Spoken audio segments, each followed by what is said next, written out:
When did you start feeling so sorry for yourself? It's unbearable. What? So you think we might have put a few people out of business today? That's all for naught. But you've been doing that every day for almost 40 years, Sam. And if this is all for naught, then so is everything out there. It's just money. It's made up. Pieces of paper with pictures on it so we don't have to kill each other just to get something to eat. It's not wrong, and it's certainly no different today than it's ever been.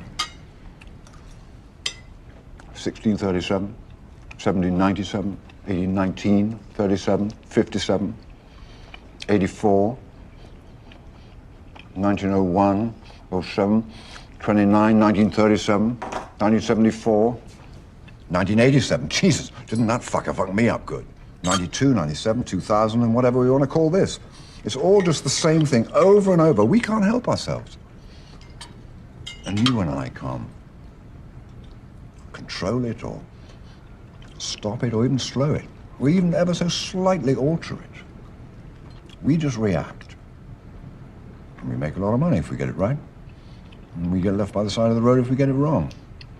And there have always been, and there always will be, the same percentage of winners and losers, happy fucks and sad sacks, fat cats and starving dogs in this world.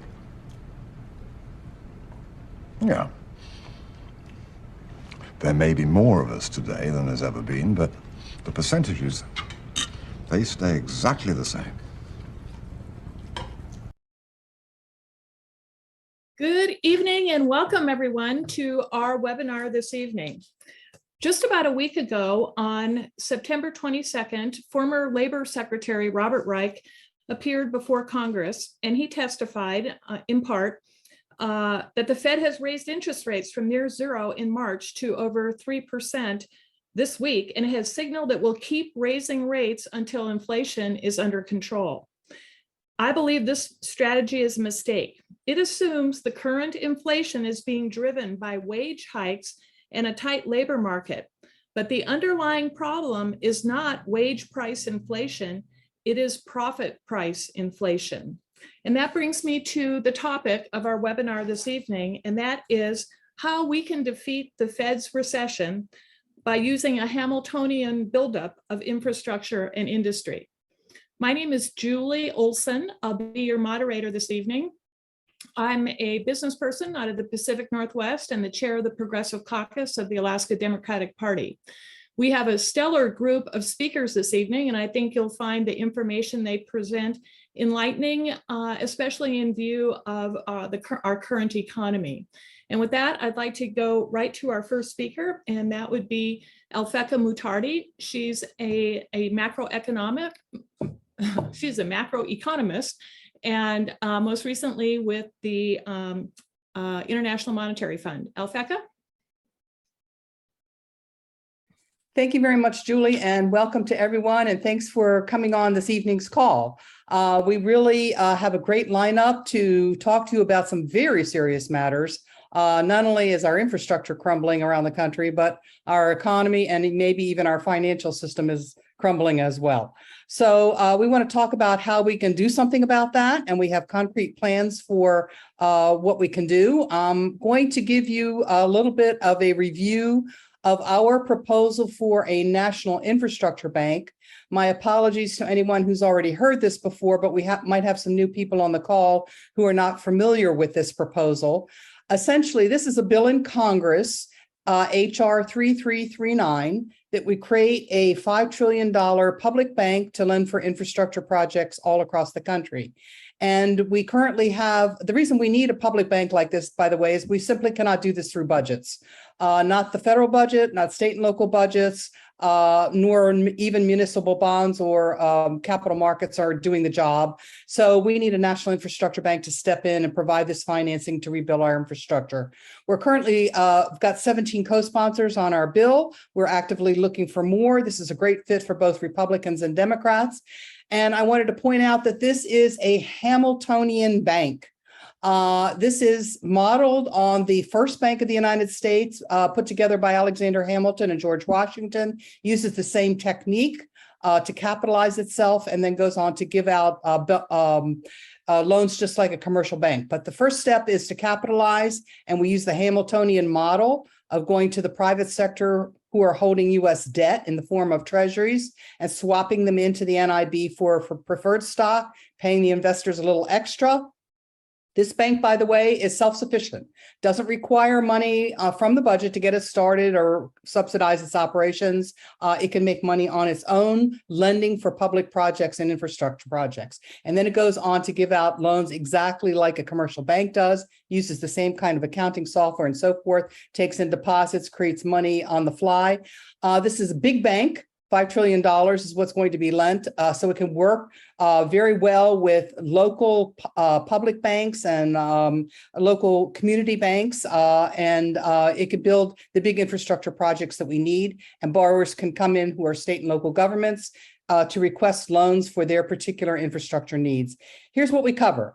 $5 trillion in infrastructure projects all across the country. This is our backlog of infrastructure needs as measured in 16 categories by the American Society of Civil Engineers, who say that's how much we need over the next 10 years to repair transportation, water systems, upgrade our electric power grid. And we added categories of our own we also think are very important bits of infrastructure: a complete high-speed rail network all across the country, broadband everywhere, affordable housing, 7 million units, and large-scale water projects to address drought in the Southwest. So what would this bank's operations do to the American economy over the long run? That is, over the next 10-year period where we're going to be giving out these loans. It'll create millions of new great-paying jobs. Workers must be paid Davis-Bacon wages. Construction inputs must be made in America. It'll raise GDP growth. That'll bring in new tax receipts for state and local governments to repay back loans, all without any recourse to new federal taxes, spending, or debt. Both Republicans and Democrats should like this idea. Reduces inflation. How? Because it grows the economy faster than the money supply that it is creating, and it will offset any incoming recession. So that's the long run impact. I want to talk just really briefly about our short-term economy. What does it look like right now? Unfortunately, we have a couple of characters who are going around the country trying to bring our economy into a quick nosedive and recession. And that is Jerome Powell, the head of the Federal Reserve, and Larry Summers, who was a former Treasury Secretary, who's been making the circuit, the Sunday news morning circuits, going around selling this idea that we must kill inflation by killing the economy and the American worker. Here's where the inflation is right now. It's really astounding and taken off. And the prescription that they are promoting is to raise the federal funds rate, that is the rate that the Federal Reserve lends money to banks so that they can on-lend it to the economy. That's now up to 3%. 3.25%, as Julie mentioned. And Jerome Powell says he's going to keep on with this prescription, even if it hurts the economy, even if we have a hard landing, because he thinks that that's the must that we must do to fight inflation. Anticipating that we're going to have this recession coming on, it's really upended the stock market. Stocks are now down by 20 to 30%. They have lost $12 trillion in value over since January, or the last 12 months. That's your 401ks that have gone down the tubes. Interest rates have skyrocketed. 30-year fixed rate mortgages are nearing 7%. And with high housing prices, that means that the whole housing market has come to a complete screeching standstill. We have total debt of the United States government is now at $30.9 trillion. That means interest on our debt payments will be exploding over the coming period. We are in a technical recession, a downturn in the first 2 quarters. Housing starts are plummeting. Factories are slowing down. And even though we have a tight labor market, there's still a large chunk of the population who are really hurting, who are hurting from unemployment or being outside the workforce, or low wages that are not keeping up with inflation. And labor productivity is way, way, way down. So GDP growth is also slowing because of climate change affecting and destroying our infrastructure, as happened just this week in Florida with another devastating hurricane there. So aside from Powell and Summers bringing down the economy, what other kind of troubles are they causing? They may cause the financial system to crash as well. Last time when we had a Zoom call like this, I told you about the warning signals in the banking system that nobody's paying attention to. They're sitting on trillions of dollars, that is with a T, trillions of dollars in derivatives, cryptocurrency, shaky corporate bonds, and apparently the House and Senate banking committees are not paying attention to this. Nobody's minding the store and nobody's regulating these banks, and they're going out and doing even more of this. But within the last 2 days, we've seen huge cracks in the financial system. It looks like a dam that's about ready to burst. What's happened? One of the reactions to the Fed raising interest rates is that the US dollar, because the Fed did it faster before the other central banks, the US dollar appreciated and got much stronger in relation to the exchange rates for other currencies. So the pound sterling, for example, fell to its lowest rate ever, which is equal to £1 equals, you would only have to spend $1.03 to buy £1 sterling. I remember back in the 1980s when I had to spend $2.50 or $2.75 to buy a pound sterling. So that just shows you the appreciation of the dollar versus the pound. And so what happened was the Bank of England decided it was going to stop its monetary policy to fight inflation. It stopped its quantitative tightening. It started again back with quantitative easing, and it's now buying bonds, which are called gilts over there, to bolster up the price of those bonds. So the effect of that is it's going to throw a big cog in the wheel, and a whole bunch of financial institutions who were betting on the market on exchange rate changes and those other kind of things got caught short. So the Bank of England is now coming in to bail them out. And the Wall Street Journal came up with a title on the latest editorial on this, and said that this is the first central bank to be a casualty of trying to fight inflation, and has reversed itself completely. That they call the Wall Street Journal actually said that central banks caused this inflation, and now they're turning around and bailing out pension funds and financial institutions that were caught on the wrong side of bets. What this means is that the most important thing for these central banks is to protect their investment banks and their other financial houses that are betting on the stock market and prices and bonds and derivatives and all these other kind of things. And by the way, all of our deposits are in those banks. What they expect is that they are going to continue to bet on markets. If they get caught on the wrong side of a musical chairs exchange, then what they'll do is they'll just go plead to their central bank to bail them out. And it reminds me of the line from Casablanca. I'm shocked that there's gambling going on here. They are gambling with our deposited money in their banks. And if they get bailed out again, if the whole thing collapses because people are caught on the wrong side of bets, then the taxpayers will have to come along and pick up the difference. So that is the short-term danger that we're in these days, today. And I'll turn it over to the other speakers to expand on this more. Thanks.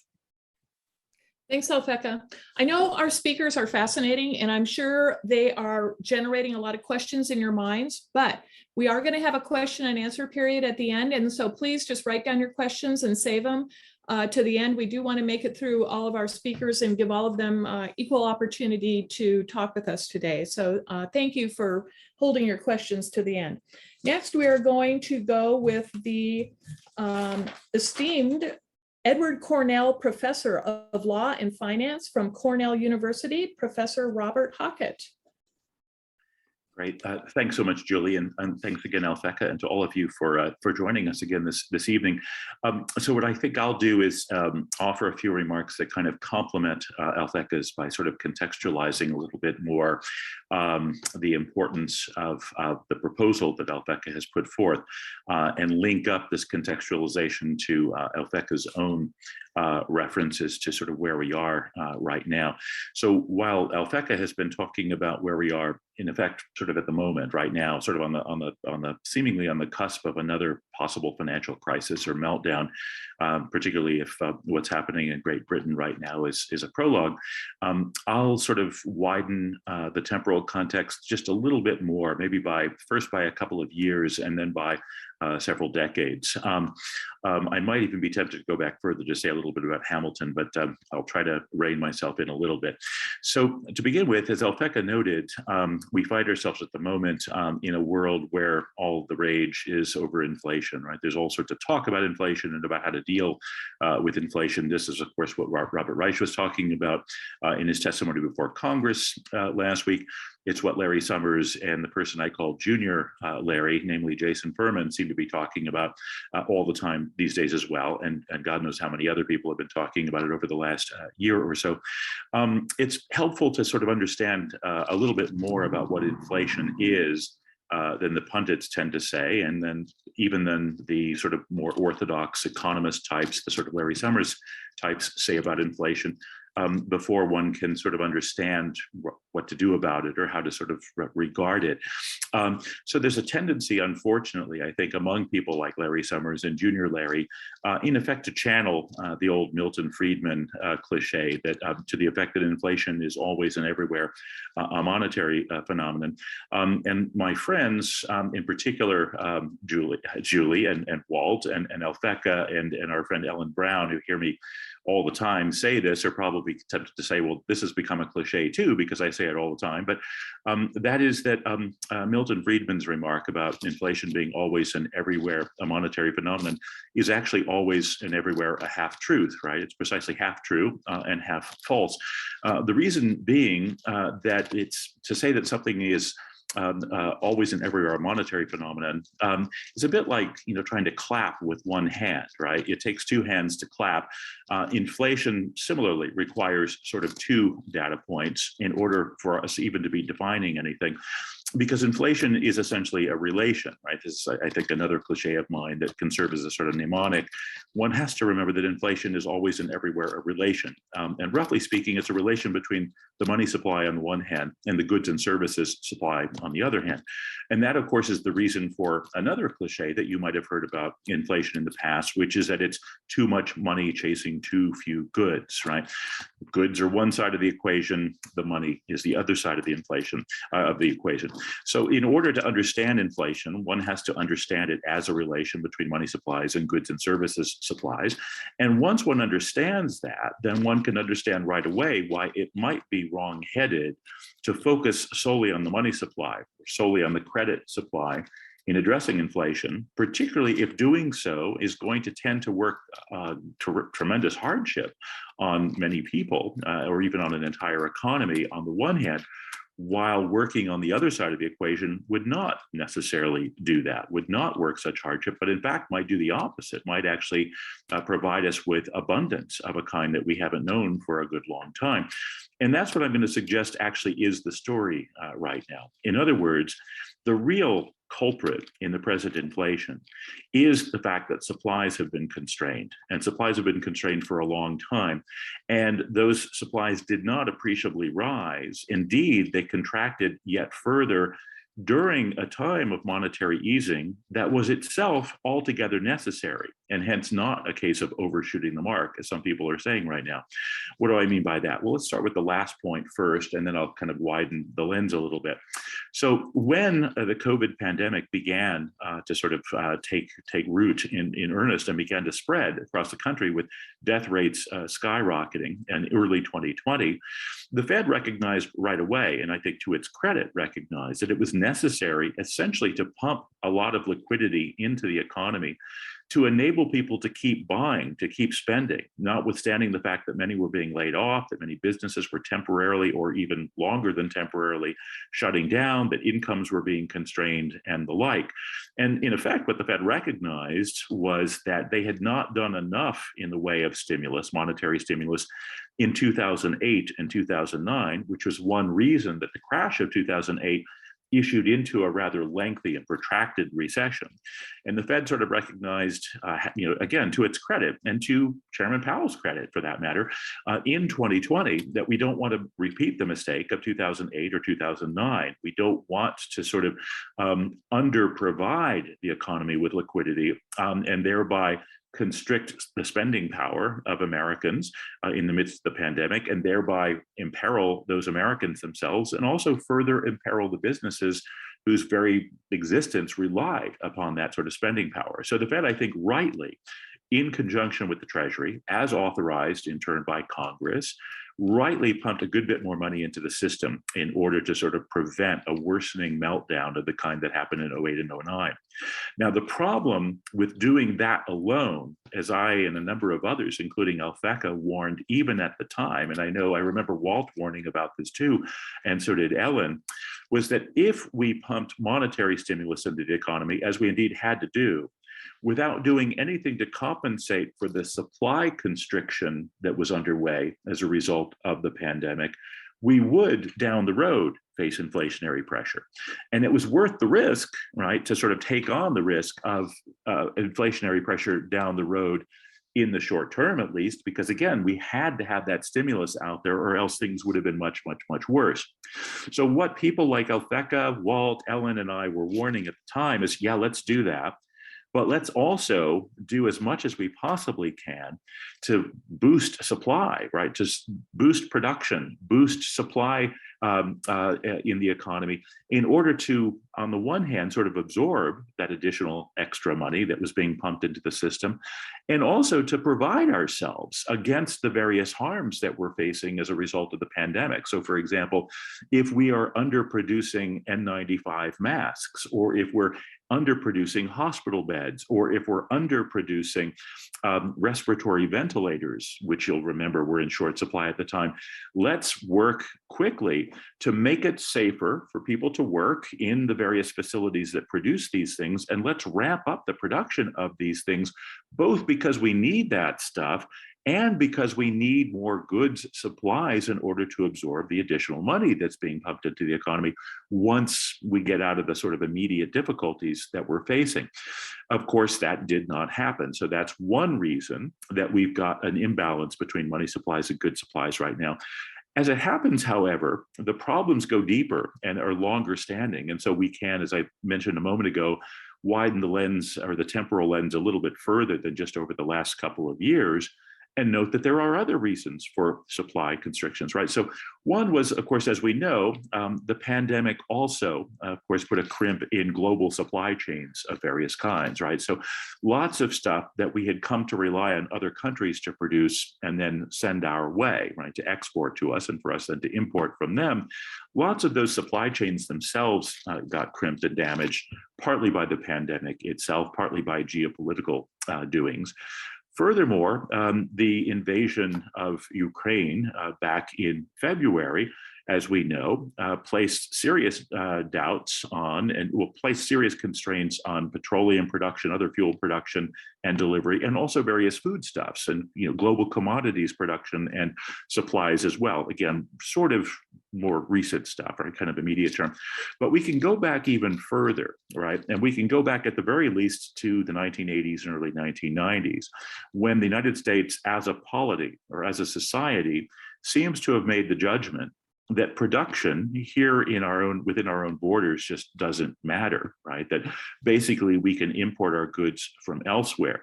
And what I'm essentially saying then is that the supply chain vulnerability that became manifest at the time of the pandemic was a vulnerability that had been steadily built or developed over the course of decades, right? In other words, we decided we don't have to produce our own microchips. We can just import them from cheap labor jurisdictions like China, or we don't have to produce our own electronic appliances or our own sort of home recreational devices and things of the kind, in connection with which demand itself shot up during the pandemic because people went out less and did more at home. We decided we didn't have to produce that stuff. We could just import it from elsewhere. We could just have basically de facto slave labor produce it in other parts of the world and then buy it more cheaply and import it. So over the course of a good 30 years, if not even a bit longer, we became a society that ceased to be productive in the sort of material goods sense of productive. And we sort of kidded ourselves that, well, modern economies are service economies anyway. So we can just basically remain wealthy and well-to-do and healthy and functioning as a polity and have a relatively equitable distribution of wealth simply by having Americans become burger flippers, right? And that, of course, was idiotic at the time. And many people pointed it out at the time that it was idiotic, but apparently not enough people listened to that to prevent it from happening. So by the time the supply chain vulnerability sort of manifested during the pandemic, it was sort of too late, right? We were now supply chain vulnerable and we weren't producing in the way that we had once done, meaning in turn that we were bound to have too few goods for more money to purchase in the event that there were ever any supply chain disruptions brought either by pandemic or by geopolitical maneuvering or war or, kind of tightening competition, even geopolitical competition between, say, the US and China and so forth. Finally, there was a third, or I don't know if I'm on number 3 or number 4 now, but there was an additional factor, I think, that has played a role in our sort of declining productivity in the material sense of productivity. And that is precisely the infrastructure problem that Alfeka has pointed out. So the American Society of Civil Engineers, as you guys know, and as Alfeka has told us, has given the current state of American infrastructure a pretty bad grade on its report card that it puts out every 3 years. And that's critically important. But what's also important is that the last 20 or 30 years worth of American Society of Civil Engineer report cards have been low. And it's been sort of steadily getting worse, right? So whereas, say, 30 years ago, the grade might have been C+ or B- or what have you, it's now gotten down into the D range, right? D or D-, somewhere thereabouts. But basically, we're talking about 30 or 40 years of steady infrastructural decline. And infrastructure is a critical input to productivity as well, right? So it's bad enough that you're offshoring your production and shutting down your factories and bringing about then dysfunctions of the kind that we see in Gary, Indiana, or Allentown, Pennsylvania, or all over the so-called Rust Belt, or all sorts of other parts of the country with the shutdown of factories and other productive units. But it's even worse when the few such facilities that you still have are confronted with completely unusable infrastructure, which adds all sorts of costs to the delivery of what is produced, which adds all sorts of costs to the production process itself, which just basically makes it much more difficult to produce and deliver even within our own boundaries, which then, of course, helps to feed even further into the outsourcing problem because production costs rise domestically. And then people like Larry Summers can say, sort of plausibly sounding, at least in a superficial way, it's much cheaper to produce with slave labor over abroad in the West, in Western China, because production costs are so high here. Never bothering to mention that maybe one reason that production costs are so high here is because we don't have any freaking roads anymore. We don't have any power grids that you can rely on, and we don't have energy sources that you can rely on, and the like. So in a sense, then, what we've had going on over the last 30 to 40 years in this country is a steady and a gradual but steady and seemingly inexorable decline in the capacity to make things and to produce, and hence to supply ourselves, which then makes it all but inevitable that you're going to have massive inflationary pressure anytime the Fed does the right thing in trying to provide stimulus on the demand side of the economy by making lending cheaper, by making borrowing cheaper, I should say, by making money more plentiful, in other words. And so what we're really seeing right now is that all of those chickens that we've been sort of, releasing out into the world are all sort of coming home to roost right now. And that means, it seems to me, a couple of things, and I'll sort of close on these last 2 points. First, in the more sort of immediate or medium term, the best way to deal with the inflation problem is to speed up the rate at which we restore our own productive capacity, right? Do that as quickly as possible, both in order to address the inflation that's underway right now, and in order to make it less likely that we'll have similar inflationary episodes in the future. And note that if we do this, another effect of it will be, just as Alfeka said, we'll be bringing back lots of living wage jobs again to this country, which will essentially make it possible for ordinary Americans to buy the stuff that we produce going forward as well, right? And so that we won't be confronted with the sort of opposite problem from inflation, which is deflation or recession, right? Because the ultimate source of recession is when real incomes among ordinary Americans decline, so that Americans can't even afford to buy the stuff that we produce anymore, which of course then leads the factories or the companies who have the factories to lay off the workers, which then diminishes or contracts demand even further, which then leads to more layoffs and the sort of deflationary spiral, in effect, that is the flip side of the inflationary spiral that we've been experiencing of late. So in the sort of short to medium term, it seems to me we have to do this just in order to have a healthy economy again, as we once used to have. In the longer term, and here's where I'll close, but it also gives me a nice opportunity to give a shout out to my main man, Alex Hamilton, who's been my personal hero since age 7, is it also gives us the prospect of remaining an independent and functional country. In other words, not a failed state, but an actual functioning polity. The contemporary term failed state had an earlier term that Hamilton gave it. He would refer to what we now call a failed state as an imbecile country. And nowadays we think imbecile, idiot, dope, or whatever. But in the old days, what imbecile meant was you're just not compos mentis. You don't have a capacity to act. You're just kind of a jellyfish of a country.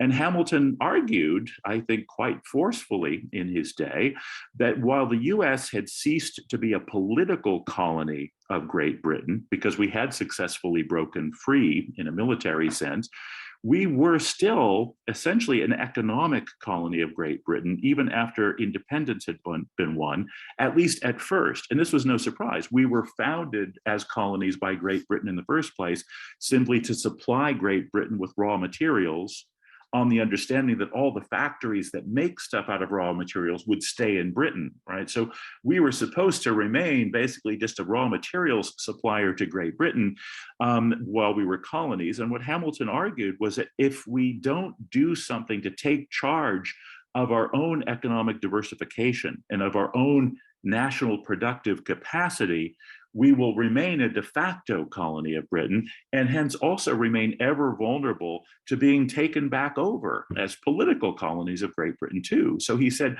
if we want to remain an autonomous polity, to be a productive republic, to be a country that's not a failed state or an imbecile republic, as he referred to that possibility, if we want to be an actual country with a spine and a central nervous system and a brain and so forth that can function as a sort of agent in the world, we have to develop our own productive capacity. We have to develop our own diversified economy, meaning manufacturers in addition to agriculture, meaning commerce, meaning a service economy, meaning an industrial economy, meaning all of that stuff together as one great big diversified continent spanning economy. And we, thank God, listened to him, and thank God President Washington listened to him, and we did everything we needed to do to make that possible. And it's significant, it seems to me, that at present, we are slipping back into that sort of economic colony status in many ways. We send raw materials to China, right? Donald Trump's great deal with China is to get them to buy more American wheat. It's the equivalent of beaver pelts in the 18th century. If you really want to be a country, you're selling your bloody manufactured goods to China. You're selling your electronics to China. You're selling the stuff that you produce. You're not selling beaver pelts and wheat and bread and lumber, cutting down your own forests in order to send the wood to China so that they can make it into toxic furniture that they then export to the United States again. That's not a free or functional country. And so ultimately, I think, even apart from the sort of shorter or medium term significance of what Alfeka has just presented to you guys, in addition to all of that, the effect on inflation, the effect on dealing with all of the current dysfunctions that we're dealing with, there's also just the cause of retaining our independent status as a country that has its own economy that's more or less self-reliant and that doesn't become a failed state, as our country is currently in certain ways threatening to become. So in that sense, I want to say that what Alfeka has just put before you is existentially important, in addition to being economically important to anybody who wants to remain an American who lives in a country that can be called the United States of America. Thanks so much, you guys. Thank you, Professor Hockett. Fascinating as usual. We are very fortunate and appreciative tonight to have Dr. Lawrence Shimmerin here on our webinar. He has a very distinguished resume. He is currently the Managing Director and Chief Economist at the Economic Strategy Institute in Washington, D.C., is the Senior Economic Advisor for WEFA, the Wharton Econometric Forecasting Association, and is the former Chairman and Chief Executive and Chief Economist of Chase Econometrics. In addition to that, he was formerly the manager of the U.S. Economic Research and Forecasting for IBM Corporation. He has served on numerous governmental advisory boards, including the House of Representatives Task Force on International Competitiveness, the Economic Policy Board of the Department of Commerce, and he's frequently called upon to testify on key economic issues before congressional committees, including the House and Senate Budget Committees, Joint Economic Committee, Senate Finance Committee, Senate Banking Committee, and the House Committee on Monetary Policy. So welcome, Dr. Shimmerin, and please weigh in on this topic of how do we deal with inflation and a potential recession? All right, can you hear me? Yes. Okay, good. I'm going to focus on that specific issue. What should the Fed be doing right now? And just to continue on what you heard a moment ago, the starting point has to be what's caused this ramp up in inflation. And those of you who follow the economy closely know that we've had about 40 years of disinflation or very low inflation in the United States, starting in the early 1980s and until 18 months ago. And there are many reasons for it: deregulation in some industries, globalization, far more foreign competition, low cost new technologies that help companies lower their costs of production. Companies manage their business now differently than they were years ago. And now all of a sudden, after 40 years, we've had an 18-month pop-up of inflation, significant inflation. The only thing that has happened in recent years that potentially could have changed this inflation situation is the pandemic. And that, as everybody knows, began in early 2020. It had huge effects on production and supply chains in many parts of the world, including the United States. And then when we got out of the recession caused by the pandemic early in 2020, demand recovered quickly, aided by government stimulus programs. We couldn't match it on the supply side, and that caused inflation. I think the logical conclusion from studying this last 45 years history is that this is caused primarily by these supply shortages or supply chain constraints caused by the pandemic. How should the Fed deal with it now? And by the way, when the Fed announced early on, a year ago, that this was the case, they think it was mostly caused by the pandemic and the temporary stimulus programs to help increase demand, to help us get out of the recession caused by the pandemic, that these forces would diminish. And for whatever reason, the Fed seems to have changed their mind, when really what's happening, instead of a 6-month temporary adjustment, it's going to turn out to be an 18-month temporary adjustment. We didn't know 6 months ago or 12 months ago how long these supply side and supply chain adjustments would take to be corrective. and bring more supply to match the demand increases we've gotten as the economy recovered from the recession, and again, aided by all these stimulus programs. And I agree completely with what's said by the previous two speakers. We had to provide the stimulus, because if not, this could have been a depression and not a 6-month or 4-month recession like we had in 2020. Look at the situation now. Number one, almost all the leading indicators of inflation are going in the down direction. Commodity prices have dropped sharply, some of them by as much as 75%, lumber and other industrial commodities. Oil is down dramatically. All refined product prices, especially gasoline as a result, are down significantly. Unleaded gasoline nationwide is now averaging about $3.65. It was $5.02 about 5 or 6 months ago. Even natural gas prices are down from over $9 a million cubic feet to $6.75 right now. Used car prices are down from a huge spike up when people started working more in home, increased the demand for autos, the supply constraints of new autos. So obviously the demand for used cars went up. Prices shot up strongly. Even though it has a relatively small weight in the CPI, the increase was so large that it has had a dramatic effect on the index. The purchasing managers' indexes, both for manufacturing and non-manufacturing industries, clearly show that most companies are saying the cost of their inputs are going down, and the amount that they're raising prices of their products is going down. And I can go down, and for shipping costs, the Baltic Dry Index reached 5,300 at its peak, is now down, dropped down to about 1,000, and now about 1,600, way, way, way below the peak we had before. And that was a major factor on the supply side, causing higher costs and increasing prices and increased inflation in the United States. It is already beginning to show up in the numbers. The last 2 months, the CPI has been flat, helped, of course, by a significant decline in gasoline prices. And by the way, most of the decline has not yet shown up in the last 2 months. We'll see more of it showing up in the September and October CPIs when those numbers come into play, when those numbers get released.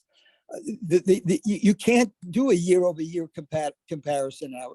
What happened 12 months ago with inflation is irrelevant. What should be relevant is what's happening now. Inflation is already slowing dramatically. Even the core rate, excluding food and energy prices, is growing much more slowly. And rents are down, as someone might have mentioned earlier. Home prices are down. All of this with a lag will show up in the CPI. So any rational expectation about inflation going forward is that inflation is already slowing, and the rate with which it's slowing is probably going to accelerate. And on a month-to-month basis, we will get down to somewhere in the 2 or 3% range, probably sometime within the next 4 or 5 months. So the trends are positive. What should the Fed do in this situation? I can give you 10 reasons at least why they should pause right now and not raise rates anymore. And I'll give you 6 or 7 to save some time and not cover. Number one, as you know, they're letting bonds, both treasuries and mortgage-backed securities, run off their balance sheet, either not replacing them when they mature or actually selling some. That's going to put upward pressure on long-term interest rates directly. So anything the Fed does by raising short-term rates will only compound that and potentially push long-term rates up far too much and lead us into a big recession. And when you consider 3 other important factors about monetary policy, number one, there are long lags. It takes a while for higher interest rates to show up in economic activity, in demand, supply, and in prices. Secondly, the relationship is nonlinear. As interest rates spike higher at the margin, each additional basis point or 25 basis point increase has a bigger increase, negative impact on economic activity. So as they go bigger and bigger, the effect on depressing the economy will get larger and larger. Look what the markets are telling the Fed. Gold prices are on multi-year lows. The dollar is at a 20 or 25-year high, which would not be happening if people were worried about inflation. The break-even inflation rate between the TIPS, the inflation-adjusted 10-year Treasury yields, and the unadjusted Treasury yields are right now about 2.40. They've been that way for months. So the bond market is telling the Fed, well, inflation expectations have not increased. Inflation is not embedded. This is a temporary phenomenon, and you don't want to produce a recession to combat the problem when it's going to be self-correcting, and that process already started. And of course, the same can be said about the yield curve. As the Fed has been raising short rates, long rates have not been going up as much. A clear signal to the Fed that you're overdoing it, and this is likely to cause a recession, and a very nasty one if they continue to raise rates rapidly in the months ahead. One other factor, and I think Powell, and I don't know him personally, I think he's trying to emulate Paul Volcker and prevent or eliminate the kind of inflation we had in the 1970s and early 1980s. But think of how different the situation is now. Number one, Volcker camped down dramatically on monetary policy, reducing the availability of credit, pushing interest rates rapidly at a time that was 7 or 8 years into an inflation cycle. We now are 18 months into one. Secondly, the rate of inflation was accelerating during that period. Now it's starting to come down. Thirdly, we had a wage price spiral, which was pushing inflation up, and the expectation will get this even worse going forward as higher prices raise wages because of cost of living adjustments and union contracts, which raises business costs, which raises prices more. And we're in that kind of a cycle. We don't have that right now. And expectations were built into the system at a much higher rate of inflation than they are now. This is not a valid comparison. The Fed should stop raising interest rates right now. Look at what happens over the next several months. If this analysis is wrong and inflation continues at current rate, goes higher again or accelerates significantly, they can always go back and raise interest rates more later on. Right now, the appropriate thing for the Fed to do is to stand pat, look at the numbers over the next 2 or 3 months, and then make a decision what to do after that. I hope they will. I'm not very optimistic. And I haven't talked to Larry Summers in many years, but I don't understand why he and some of the others keep pushing the Fed to tighten aggressively to eliminate an inflation that is now becoming self-correcting and was caused primarily by temporary factors. So I'll stop there. Thank you. Thank you so much, Larry. We really appreciate your remarks here this evening. Our next speaker is the Chair Emeritus and Senior Advisor for the Public Banking Institute out of Princeton, New Jersey. Please welcome Walter McRee. Hi, everybody. Good evening. I have just been really inspired by Bob Hockett and by Dr. Shimmering's commentary and analysis of what's going on. I can't bring that kind of erudite analysis to the discussion. But I do want to take just a moment or two to take a look at another infrastructure problem that we perhaps don't include when we think about infrastructure, which is, you know, the hard stuff, the roads, the bridges, and so forth and so forth. But we have a systemic economic infrastructure problem, and it is the banking industry. It is the fact that we are captured by private capital controllers and a whole system, a cartel, even if you will. And it has become a significant barrier to us to creating democratic solutions, as well as providing us the sort of monetary resources that we absolutely must have to build our country and to take on all of the challenges that are ahead of us, so forth. The NIB and my end of it, which is the public banking world, really holds the necessary keys for us to get out of this infrastructure blockage or the financing of infrastructure blockage.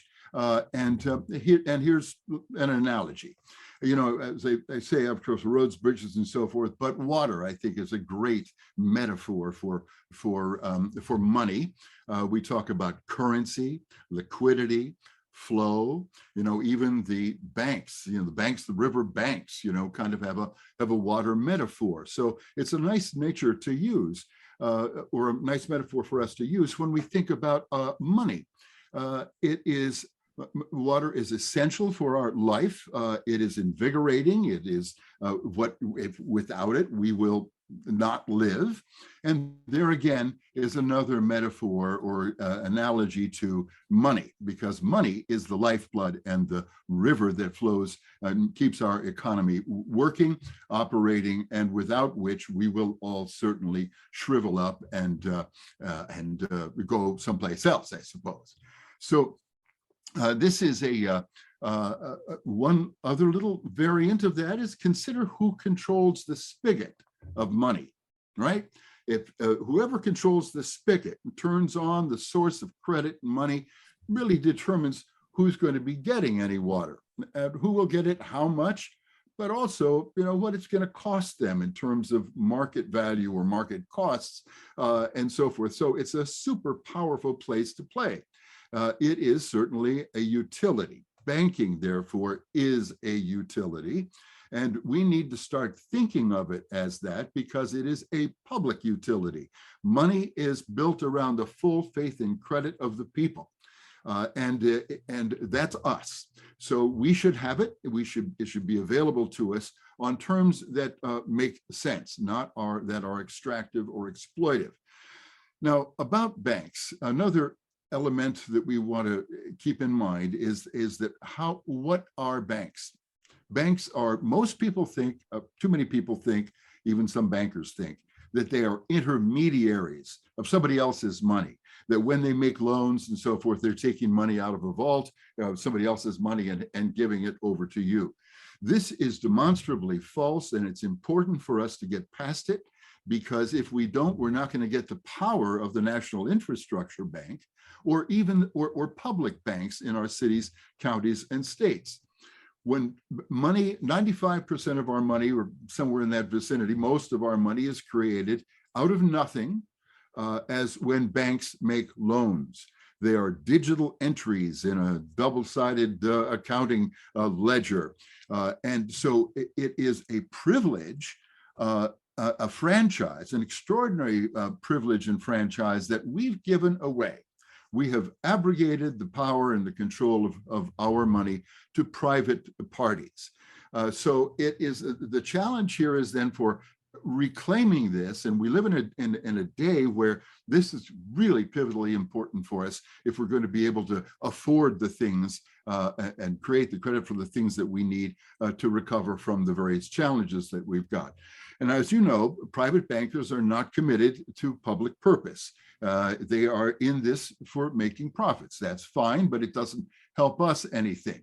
So this idea that banking is a public utility that we need to reclaim is really at the heart of what the NIB model offers us here. And we've seen that, for example, in other infrastructure scenarios where the control of infrastructure investment has been unavailable or too expensive for municipalities and states and so forth.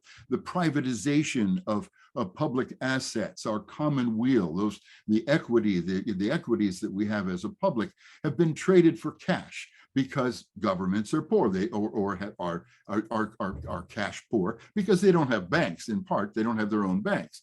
So anyway, there is this, that's kind of the situation that we find ourselves in, a failed systemic problem about the issuance of capital, of the issuance of money. It is a right and a privilege that belongs to the people.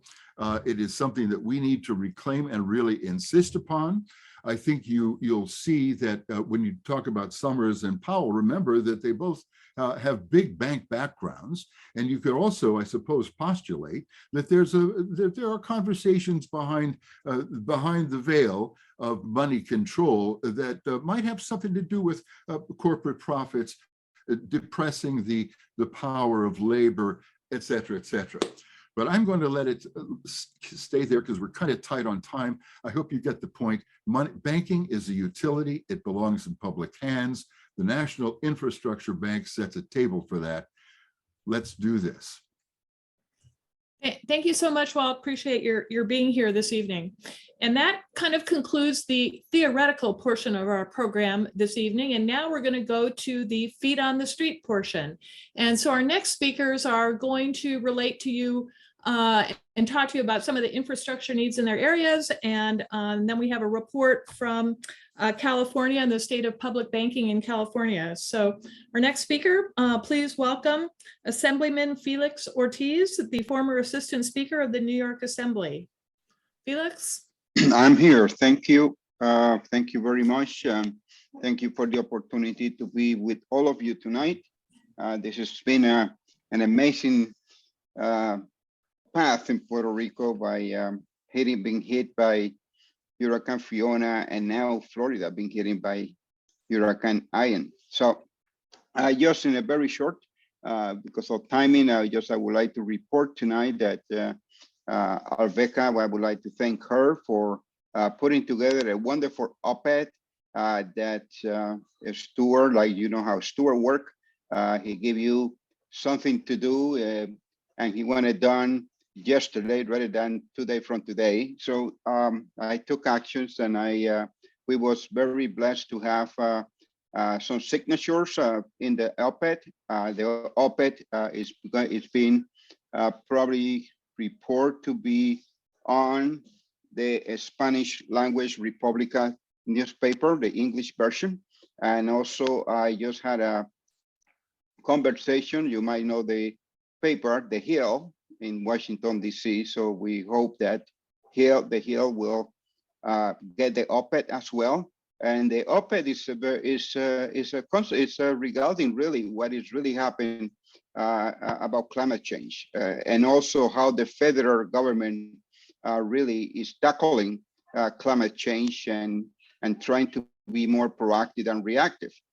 Just in the short note, I would like to say that the area that got the most devastated was my area where I was born and raised in Salinas. You probably thought that those letters, S-A-L-I-N-A-S, Salinas, all the time on the Weather Channel, because that's where the eye of the hurricane came through.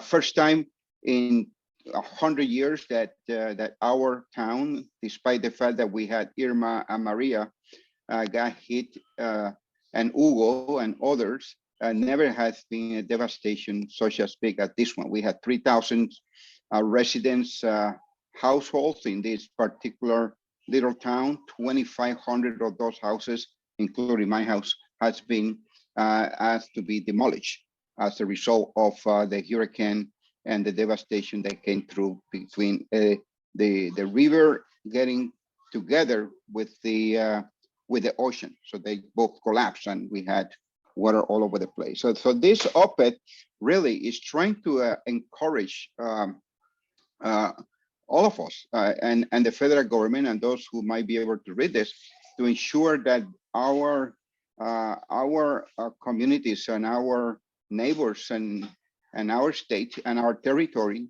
are really desperately in need of real funding, and this strongly support why we need the national infrastructure banking.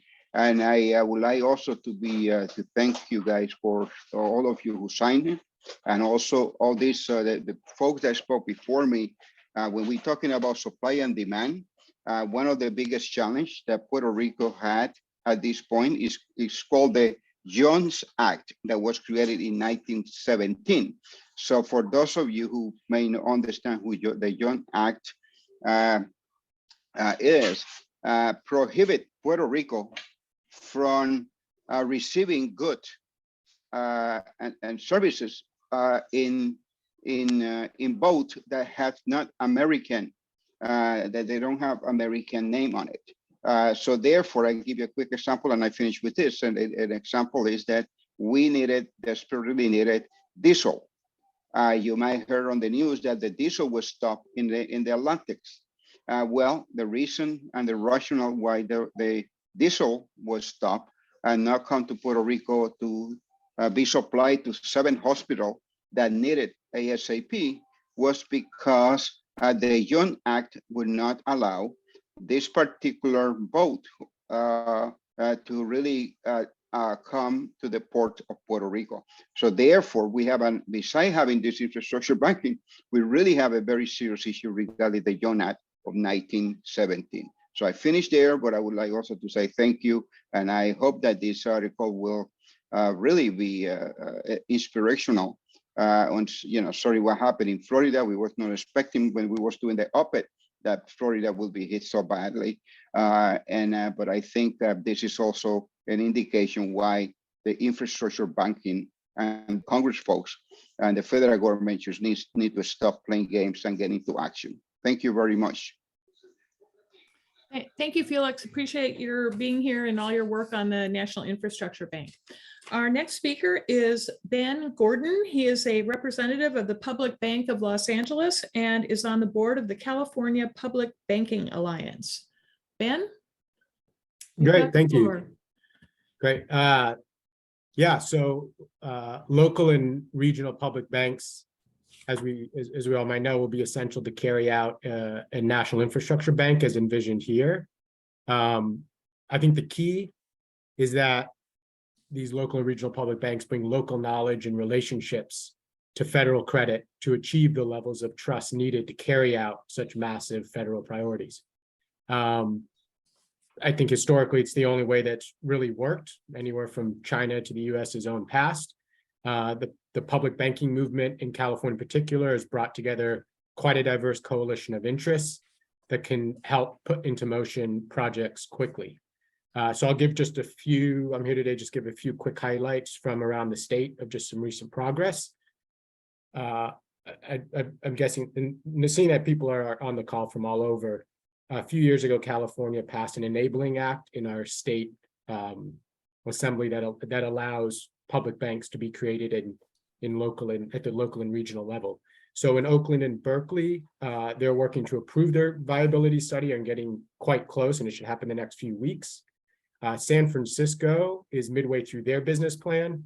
Their approach is a little different. They're starting with a revolving loan fund and aiming to transition that to a bank by 2027. The Central Coast is moving along and finding money for their viability study. Here in Los Angeles, our city council, after having passed an RFP last year, selected a firm to write its business plan, and we'll be announcing who that is in the next few weeks. And then statewide, not directly related to projects as we're talking here, but statewide, we worked with a large coalition to help pass AB 1177, which provides no-fee bank accounts for everyone. So these are just a few examples of what's going on. There are active local public banking chapters in at least a dozen cities and regions around the state, gaining local knowledge and relationships every day that will be able to propel into motion even faster with a national infrastructure bank, as we're talking about here. I'll end there, and I'm also an economics PhD dropout, and so I have plenty more to say, but I'll leave it for another time. That's it. Thanks, Ben. Appreciate that. And also, should we point out that the California Public Banking Alliance just passed a resolution in support of the HR 3339? Yes, it did. I didn't realize that wasn't announced at the beginning. So last week, our statewide coalition voted to support the NIB. Yep, thank you. We appreciate that. Yeah, Okay, our final speaker of the evening comes to us from New Mexico, a state that is suffering from a severe drought. We have with us tonight Mark Strand, the Secretary Treasurer of the New Mexico State Afl-Cio. Mark, you had some pictures, I think, to share with us. Yes, I believe we had pictures as well. And I'd like to thank Walt for his analogy, because he used exactly what I wanted to talk about, which was water. Currently out here in New Mexico, we are going through a 22-year drought. We have built a long time ago the San Juan River project, which joined the San Juan River up to the Rio Grande River to supply the city of Albuquerque with all of its drinking water. This last summer, for the first time, I have seen that river go completely dry. We had no more water going down that river. We had to now rely back on our aquifer that we know can't sustain the amount of people that we have here in the city. If we continue down that river, we have the largest lake here in the state of New Mexico, which is Elephant Butte. Elephant Butte Dam was shut down a month and a half ago, well, a little over a month ago. All the farmers below that dam that rely on that water have not had any water for the crops for over a month now. We have a lot of farming down here that is now suffering because of that lack of water. I called down today to check on the water level of the lake, and as of today, that water is at 5%. We are at 5% capacity in the largest lake in our state. We're in a major drought. We need every source that we can get. Right now, the only way we can get water to our state that I can see is through the National Infrastructure Bank. They're the only ones that have a plan in order to get water back out here to the Southwest, where we are in desperate, dire needs to get every drop that we can. With that, I thank you very much. Thank you so much, Mark. Really appreciate it. And those pictures really illustrate the issue there, not just in New Mexico, but in the entire Southwest. At any rate, okay, that brings us to questions and answers. And so I would like to start out with a question for our economists. And what I would like to know is, what provisions do you think we should put in the legislation for a national infrastructure bank that would ensure that small businesses have that opportunity to be created and compete for business, so that we can avoid some of the industry consolidation that's been going on that has led to inflation? Can we write that into the legislation, and how can we protect the interests of small business and make sure that the economic benefits aren't going, for example, to the 4 major corporations that control agriculture and food prices in our country? Professor Hockett, do you have an opinion on that? I do, but I think I'd like to defer to Alfeka, because she's worked, I think, more recently on precisely these sorts of questions. So Okay. maybe I'll defer on that. Alfeka? So we approached it from the building up small business, especially minority-owned business side. In the legislation, there is adopted the Disadvantaged Business Enterprise Program that allows small businesses to get themselves certified as a DBE and then apply for a fair share of projects that are going to be awarded as a result of giving out loans to do this infrastructure work. And in addition, we can add on some things onto the contracts themselves, onto the loan contracts themselves, that require, for example, larger businesses to mentor smaller businesses to do capacity training and employee training to make sure that all of their skills are built up to allow them to purposely, build out this kind of infrastructure work. A lot of this infrastructure is quite complicated. For example, installing broadband lines or doing line work. You should ask Mark Strand how long it takes for a lineman to get certified. My daughter's just gone through the training herself, so I know what technically it takes. And these are dangerous jobs. They're technically challenging jobs. We want to build our infrastructure right and correct. We want to make sure that our infrastructure is resilient to storms and cyber attacks and all these other kind of things. And for that, we need the latest 21st century technologies. The bank will help with a lot of engineering things, but we want to make sure that businesses are built up at the same time we're building our infrastructure. And one thing I might add, Julie, just really quickly, is if we take serious measures to prevent capture of the bank by larger firms, which of course Alfeka is dedicated to, then something like the infrastructure bank will, of its nature, tend to benefit smaller businesses in some ways more than larger ones, because larger ones, the huge sort of vertically or horizontally integrated conglomerate companies are usually pretty good at providing their own infrastructure, so to speak. Oftentimes they own the whole town where they operate, or they own the whole region, or what have you, and they've never let the lack of a road prevent them from making a buck, right? They'll dig their own road if they have to. So as long as we're not enabling them to kind of divert the National Infrastructure Bank essentially into being a kind of cost reducer for them with respect to costs that they already incur and are good at incurring, then there's going to be a tendency, I think, just in the nature of the case, for the NIB to kind of disproportionately benefit precisely the kinds of firms that need it most, the smaller and medium-sized ones. At least I think that would be the case. Alfeka can correct me if I'm overstating that, but I think that's probably the case here too.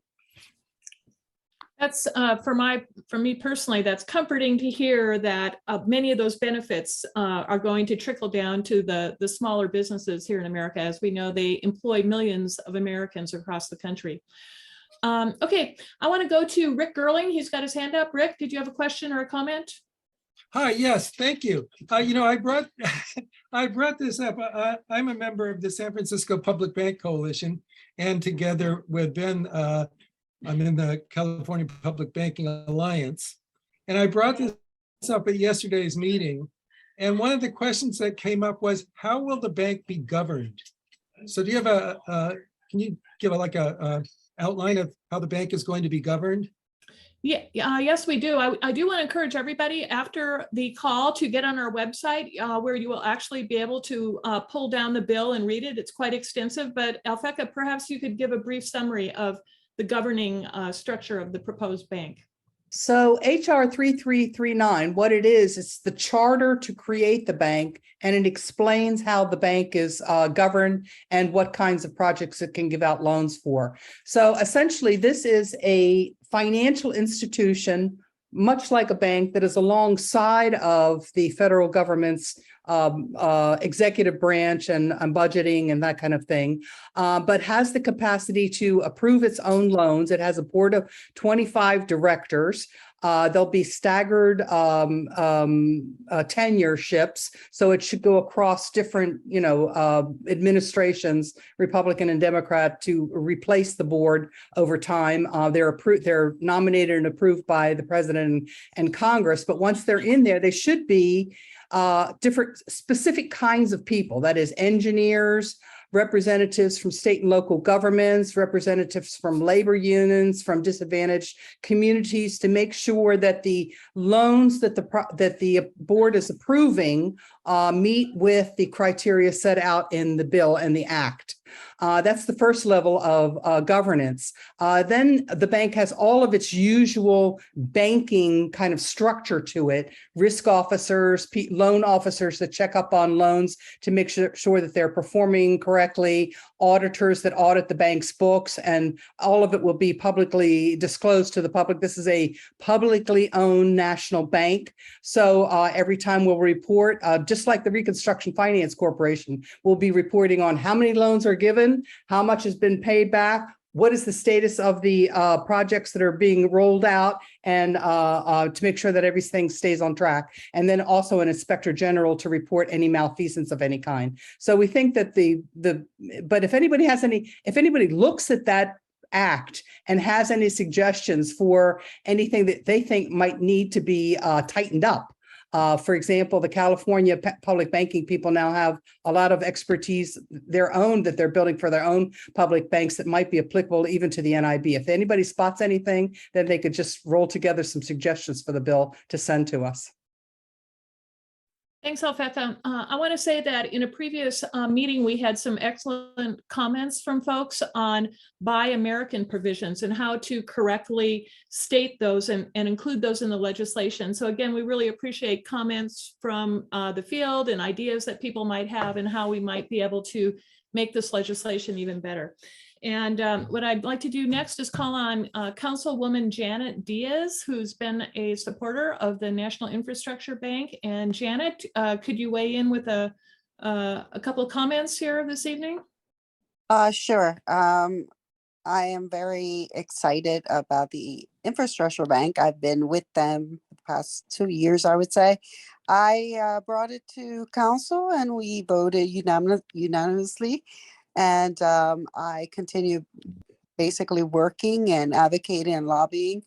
I think more than ever after Maria and also now this hurricane that just passed, Puerto Rico has been left behind. And we really need infrastructure. We need solid infrastructure, and we need people that are going to be able to help us rebuild and make sure that this doesn't happen again. That I can give you an example, like my father, no electric for months for Maria. And then just recently, it was about 3 weeks, he had no electric. And we're speaking about a geriatric person that had a flooding in his house because there was a hole that went right through his bedroom. And this is not just my father, it's the island in itself. And the people are very humble and live off their land, and they just can't be without water, and they cannot be without electric. So working with the infrastructure bank and being an advocate is what I continue doing. And I hope that everyone else can join and be part of it. Thanks, Janet. Appreciate you being here. Okay, next I would like to go to Rachel Lucky. Rachel, did you have a question or a comment for us this evening? Yes, please, and thank you. I am low income, and like with where I live in Los Angeles, we have rent control, and it's capped at like 5% per year. But over the last 12 years, the difference between when I moved in and what my rent is today is greatly increased over time. And the reason I say that is to use that as an analogy with inflation. If it's 2% per year over time, but at the same time, I'm not making any more money than I did before. So at what point, and this is the question I had for our RSO, our rent stabilization ordinance, at what point does it go in the other direction? And how can a public bank, and just to let you know, I'm on the Los Angeles public bank team with Ben, and so I'm just curious, what can we do from a public banking perspective to see if we can get things to go in the other direction? Because no matter what happens, low income people are always going to be low income people. They're always going to be making $25,000 or $30,000 a year, which is not enough in our economy today. So how can public banks reverse that trend so that everything becomes more affordable, if that makes sense?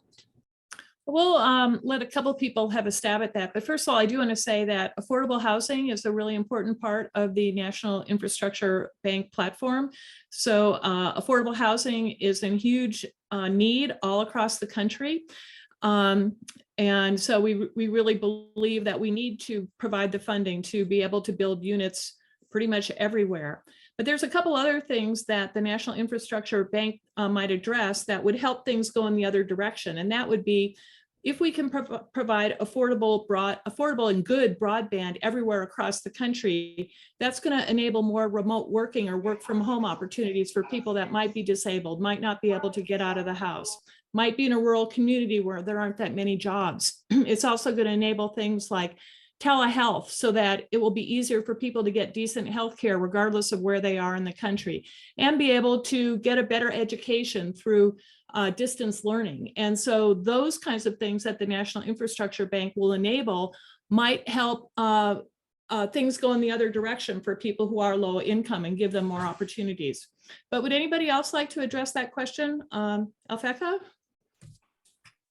Yes, I would like to make a comment on that, because I think it's very important to re-emphasize and to continue to mention that, and Alfeka hit it on it regarding galvanizing and ensure that we have training for people who doesn't have the expertise.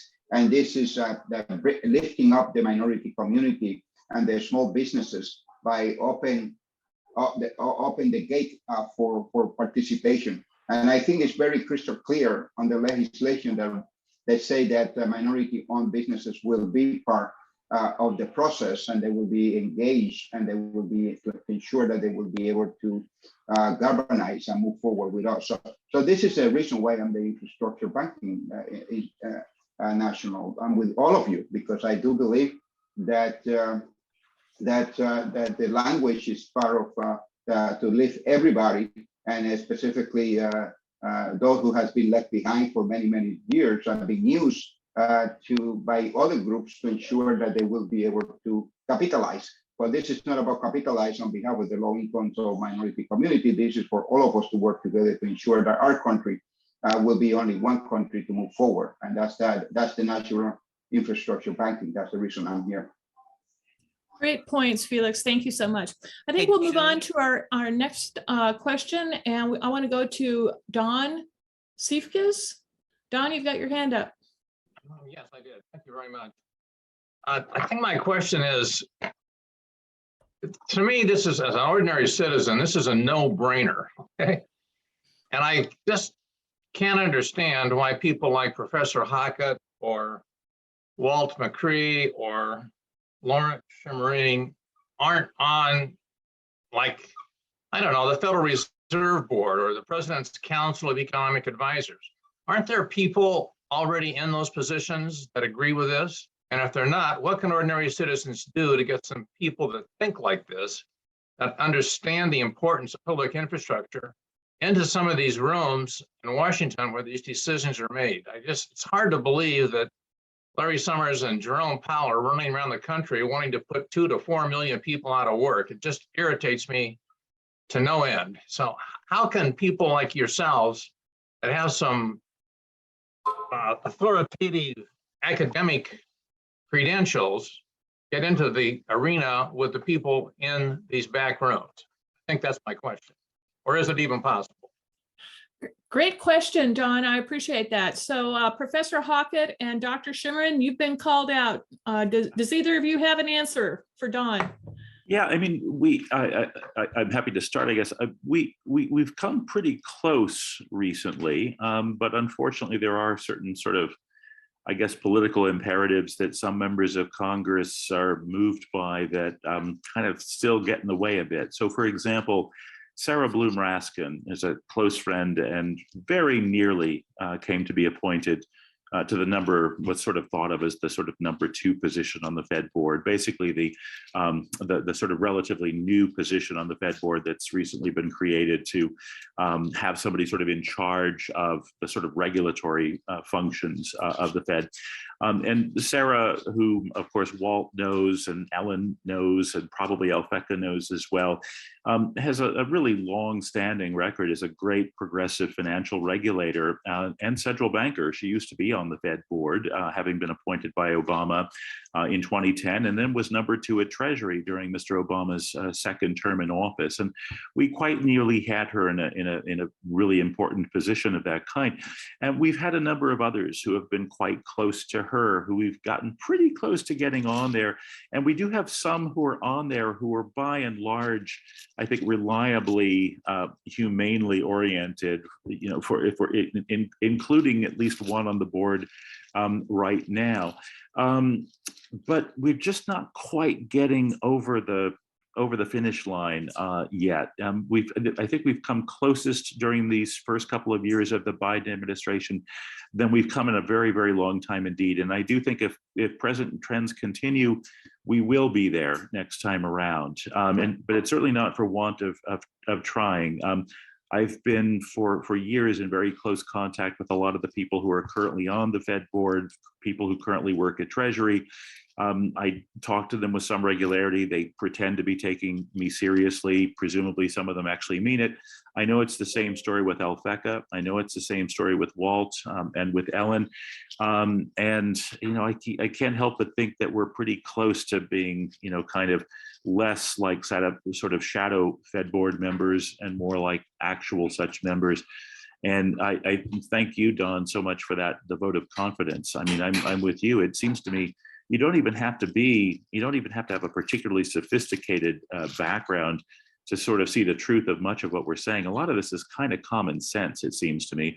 And it takes a real contortion act, it seems to me, to get from a world where wage rises are still trailing the inflation rate while profit rates are at astonishingly high record highs, from that world to Larry Summers going around saying we need 2 years of 10% unemployment. I mean, I don't see how you get there intellectually. It seems to me you only get there via an evil heart, right? I mean, I hate to sound, I hate to be sort of, kind of pejorative here, but I just think that's just bad will. You know what I mean? I just think you have to be kind of borderline evil to be pushing for crap like that when you see what we can see with our own eyes, just even in the numbers, right? And I would just like to add, if I may, going back to my comments about the banking, the private capital management that controls our policy and our government. This is really, folks, we've just got to call it what it is. We're captured. We have a captured economy by large capital interests, ergo the importance of creating our own banks, a national bank, local, state, regional, public banks. When the people can control the money, then we can be in the conversation to change the policy. But let's not kid ourselves. We're captured. Thank you, everyone, for your answers on that. Next, I'd like to go with Rick Robbins. Rick, you've got your hand up. My name is Rick Robbins. I'm involved with the public banking movement in Nevada County, California. I guess you could say I'm leading it since we've sort of petered out a little bit. We're at a point where the county management and supervisors are basically open to it, but are waiting to see someone else do it first. I've gone through the bill and made a bunch of comments and observations, but I would make one main comment, and that is it's boring. The title of the bill, the basic concept of the bill is going to put everybody to sleep. If you look at, say, the moon in the Apollo missions, or look at what Elon Musk is doing these days, there's a grand vision, and I don't see it in this bill. Just the title alone is put you to sleep, and I think we could do a lot better. Personally, I think we ought to use a grand vision of combating climate change and which I call climate chaos. So I'll leave those to somebody to put up there. I would make a suggestion to the person who was asking about low income housing and the costs of rent. And a proposal I had made to the local county was a lot of our low income housing is mobile homes on rented property. And that rented property has been purchased, and then those prices are driven up. And my proposal is that the county purchase that land so that it can control future price increases. I'll leave it there. Thank you, Rick. We appreciate that. And I do want to say we have an opening on our marketing committee within the NIB. So perhaps you'd like to join in and we can come up with a better acronym for the bill and make it a little more exciting. So think about that. Okay. Next, let's go to Felina Farley. Felina, your hand is up. Do you have a question or a comment? Oh, yeah.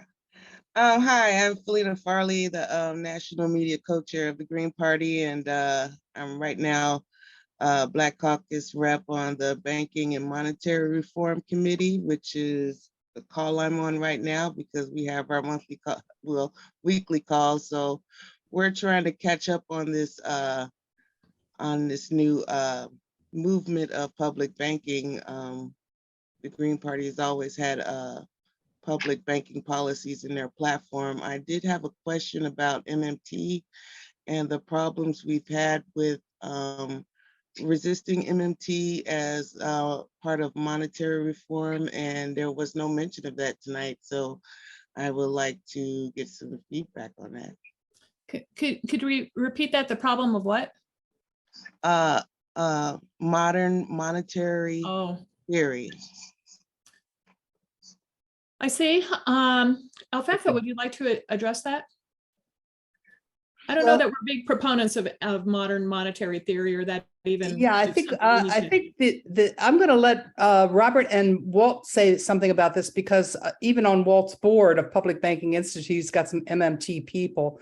But what I would say is I think we need a standalone institution separate from the Federal Reserve to be in charge of this bank. because if we don't do that, this was very much the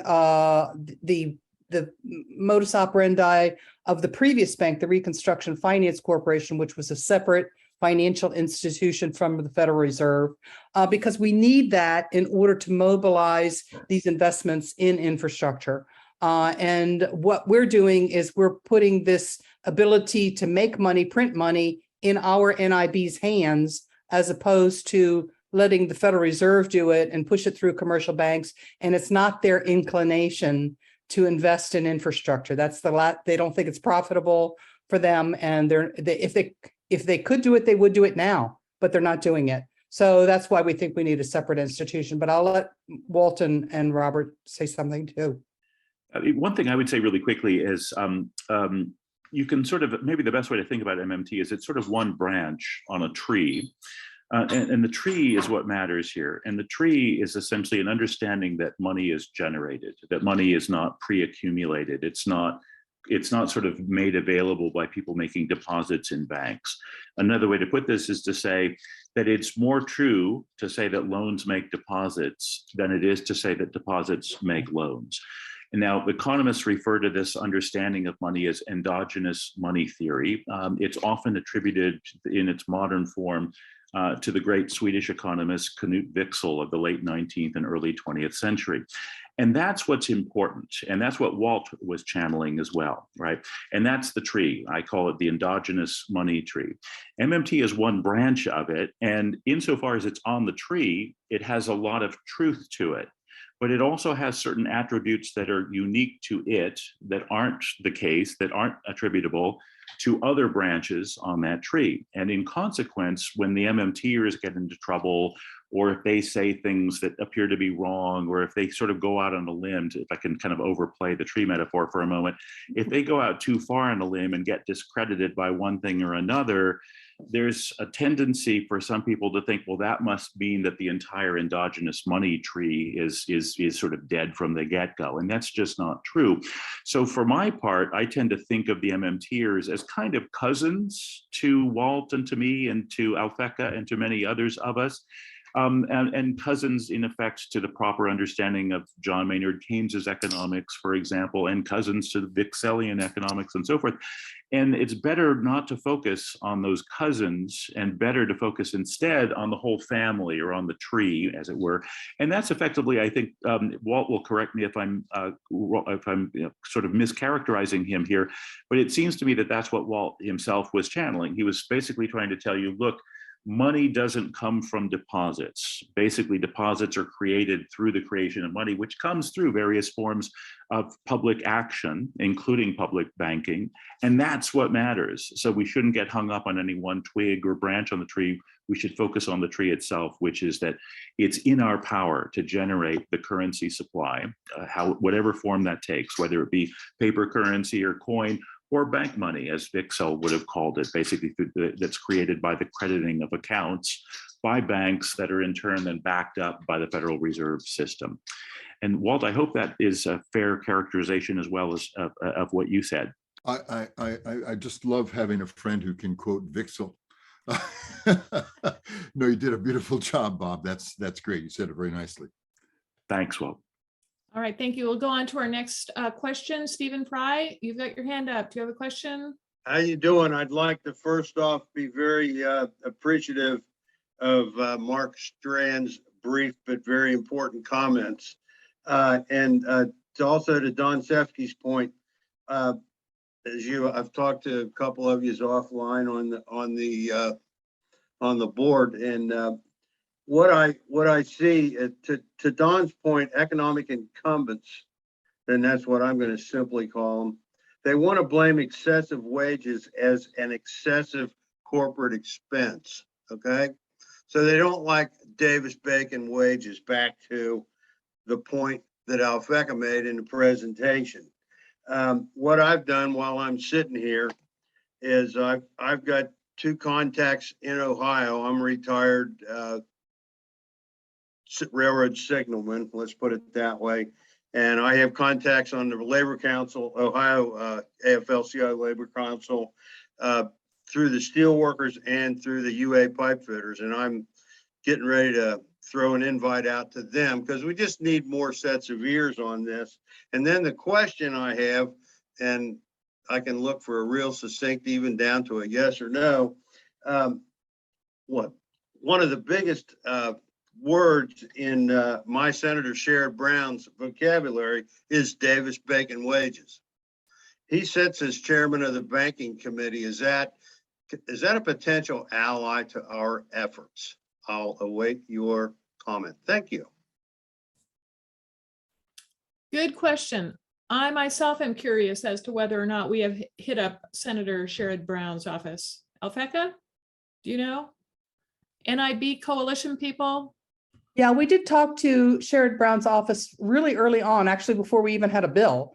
Because he's on financial services and we know that he's very keenly interested in supporting labor and using banking in a judicious way. We have also talked with a lot of other Ohio representatives. We have yet to bring an Ohio member of Congress on board as a co-signer on our bill. We are looking for a member of Congress, a member of the Senate, to take over and run the ball with putting up a Senate version of our bill as a legal proposal too.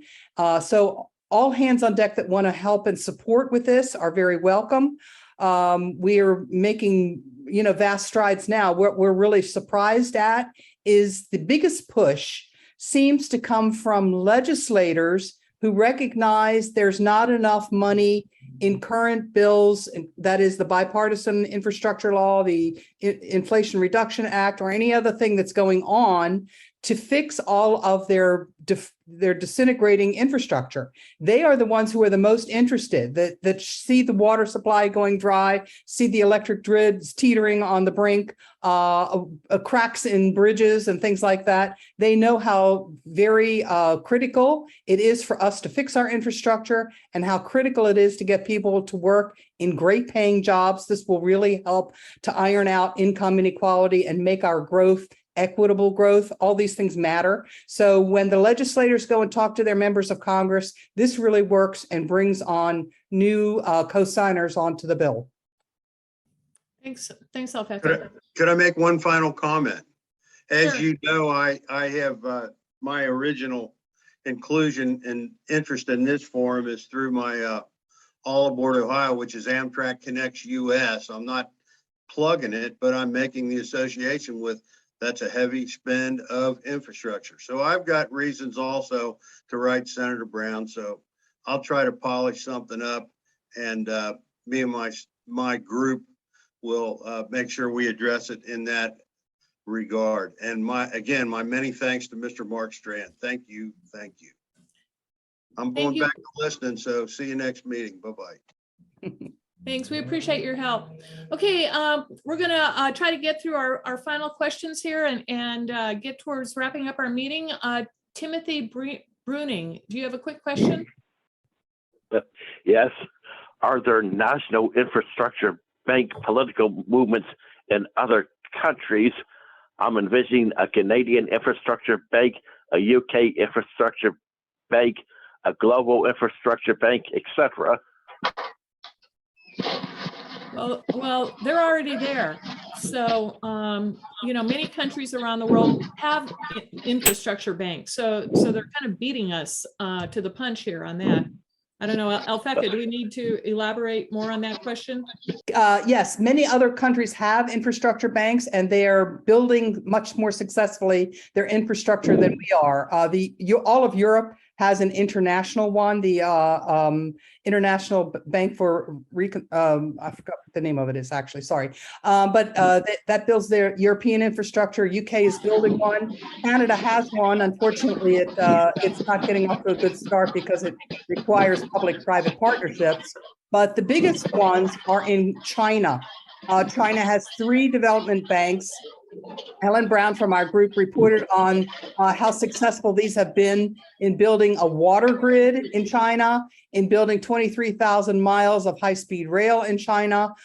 These are all modeled on the Hamiltonian Bank, which they're using now and we are not using now. and we need to go back to our original model to build infrastructure using a Hamiltonian bank. Thanks, Alfeka. Okay, Howard Carlin, you're on. Do you have a question? I'm on, I know a lot of you know Sandra Klassen. I'm on her National Affairs Committee at Fairfax County Democratic Committee. I'd like to get a discussion more on infrastructure bank there. My question might be a little bit off topic. Some of you have predicted dire consequences if interest rates keep being raised. And if that happens, and if confidence in the central bank goes way down, how, if any way, might that affect the viability of virtual currency? Anybody have an opinion on that? Walt, what do you think about that? That's not my department. I think Alfeka might have more comment. Virtual currency, the digital realm is, that's just an evolutionary reality that hasn't found all of its home bases just yet. And in terms of how it fits into a central banking scheme, even that remains to be seen. So, but Alfeka, any comments about what might happen if inflation? Well, I asked this question to the managing director of the International Monetary Fund in front of the whole staff one day, because right now the US dollar is the reserve currency for the world. And if it teeters and goes down the tubes because it doesn't look like we're holding up our end to maintain the value of the US dollar, then all those dollars that are held overseas might get dumped. And that's what happened to the pound sterling in the 1970s. It could happen to the US dollar.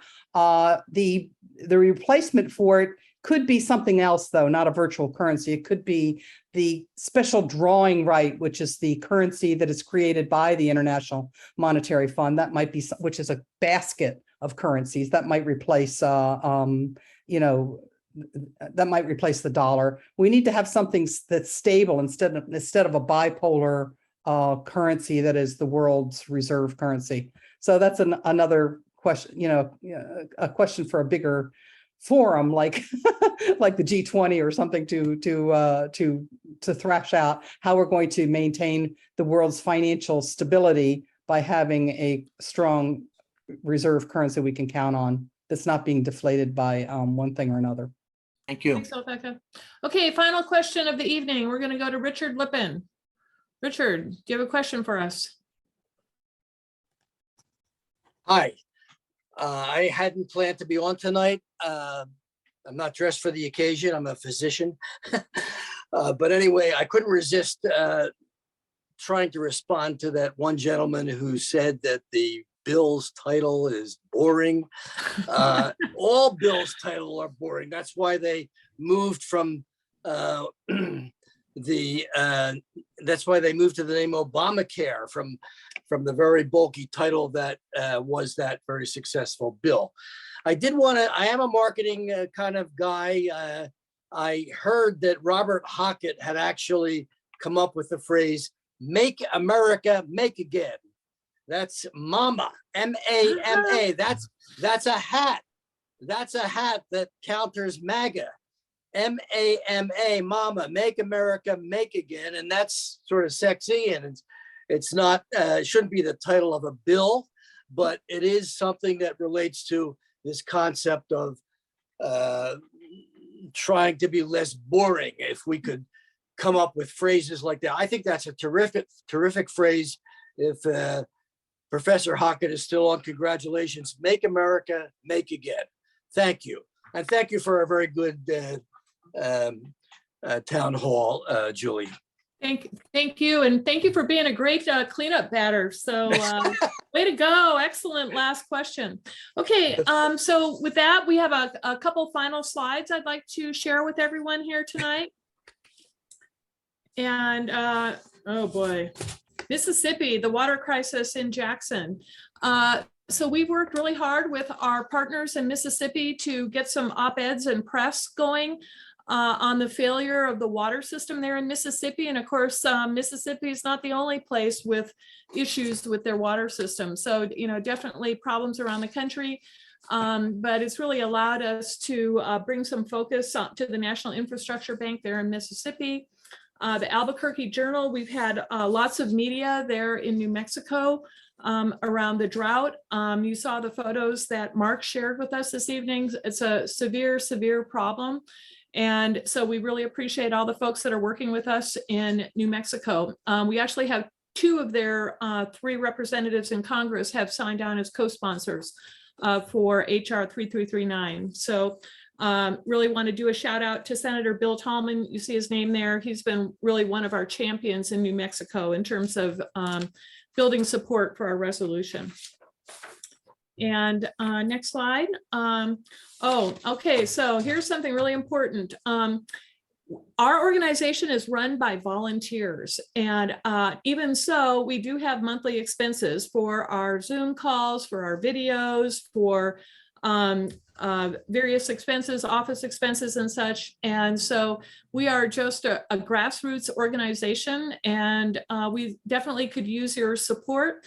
So I really want to urge everybody to go to our website, nibcoalition.com, and hit that donate button. We are appreciative of all donations. We will accept corporate donations and PAC donations. So if you know somebody who runs a construction company or an engineering company or an architectural company, a company that would benefit from this investment in infrastructure around our country, we would certainly appreciate their corporate support or PAC support also. And that $3,500 does not include the advertising that we have been paying for around the country to raise awareness of HR 3339 around the country. Okay, next slide. Again, we really are working on getting additional co-sponsors in the House, and we would love to find a senator who would like to champion our bill and introduce it into the Senate. Please call your member of Congress, you see the phone number there, and urge them to support HR 3339. If you would like any help in your community with a Zoom call or a webinar, or if you've got some ideas on who we might contact, please reach out to our organization. You see here our phone number, our email address.